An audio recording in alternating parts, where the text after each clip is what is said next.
থানা ঘিরে দিনভর উত্তপ্ত ছিল বাড্ডার পরিস্থিতি। রাতে তা হয়ে ওঠে আরও জটিল। হামলার বিপরীতে আন্দোলনকারীদের ছত্রভঙ্গ করতে গুলি ছোড়ে পুলিশ।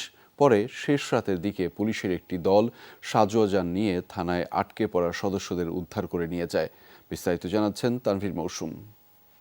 দর্শক, আমরা এখন রয়েছি বাড্ডা থানার ভেতরে এবং আজকে আসলে রাত থেকেই আসলে বাড্ডা থানা অনেক আলোচনা এবং অনেক আশঙ্কা এবং যদি বলি যে অনেক ধরনের আতঙ্ক ঘিরেছিল এই বাড্ডা থানাকে ঘিরে। এবং এখানে যারা এখানকার স্থানীয় যারা রয়েছেন, যারা বাড্ডা থানার এই রাস্তাটা এবং এখানে বাড্ডা থানার আশেপাশে যারা থাকেন, তারা বলেছেন যে এখানে কিন্তু আসলে প্রচুর পরিমাণে গোলাগুলি হয়েছে।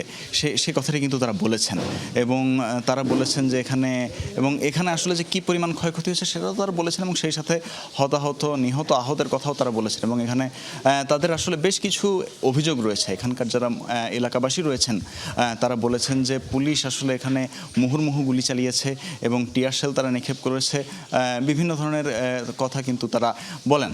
এবং আমরা দেখেছি যে আসলে এই যে বাড্ডা থানার অবস্থা, বাড্ডা থানার যদি বলি যে মূল সড়ক থেকে যখন ভিতরে আসতে আমরা দেখতে পাই যে আসলে পুরো এই যে ভিতরের এই গলিটি, পুরো গলিটি কিন্তু আসলে পুরোই রণক্ষেত্রতে রূপ নিয়েছিল এবং এখন যা কিছু আছে তার পুরোটাই মূলত ধ্বংসস্তূপ। এবং পুরো থানার মধ্যে আসলে আগুন লেগে গিয়েছে এবং আগুনে পুড়ে গিয়েছে।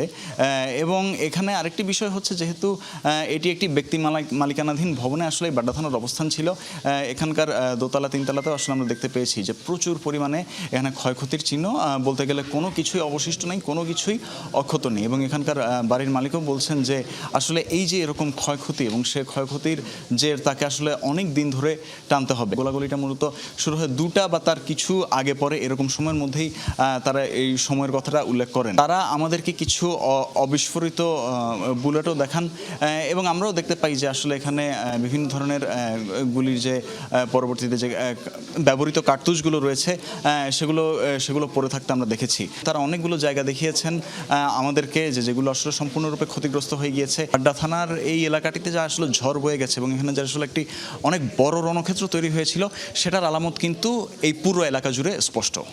বাড্ডা থানার ভিতর থেকে আমার কাছে এই ছিল সর্বশেষ।